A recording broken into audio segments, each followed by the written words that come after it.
Evening friends. என்னைக்காவது லைஃப்பில் extra தேவையில்லாமல் பேசி ஏதாவது லூஸ் பண்ணியிருக்கீங்களா? நேற்று எனக்கு ஒரு அனுபவம் அப்படி நடந்தது. ரெகுலராக ஃப்ரூட்ஸ் வாங்கக்கூடிய பழக்கக்காரரு அவர்கிட்ட போய் அண்ணா ஒரு 1/2 கிலோ கிரேப்ஸ் கொடுங்கண்ணா அப்படின்னு சொல்லி கேட்டிருந்தேன். அவர் அப்படியே கையிலேருந்து எடுத்து Here are your கவரில் grapes, sir. நான் Thank போட்டு you. கொடுங்கண்ணா அப்படின்னு. உடனே அவர் கவர்லேருந்து எடுத்து எடை மிஷினில் வச்சார். 600 கிராம் இருந்தது. ஆக்சுவலாக நான் கேட்டது 1/2 கிலோ 500 கிராம். 100 கிராம் எக்ஸ்ட்ரா இருந்தது. பிச்சு வச்சுட்டு அதை மட்டும் போட்டு கொடுத்துட்டு என்கிட்ட காசு வாங்கிட்டார்.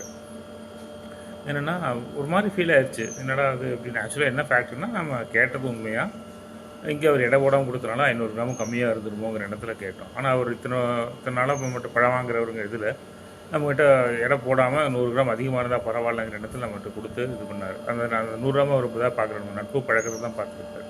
ஸோ இந்த மாதிரி தான் நம்ம லைஃப்பில் நிறைய இடங்களில் கரெக்டாக இருக்கிறத நினச்சி பேசி நிறையா லூஸ் பண்ணுறோம். இது நான் நேற்று கற்றுக்கிட்ட பாடம்.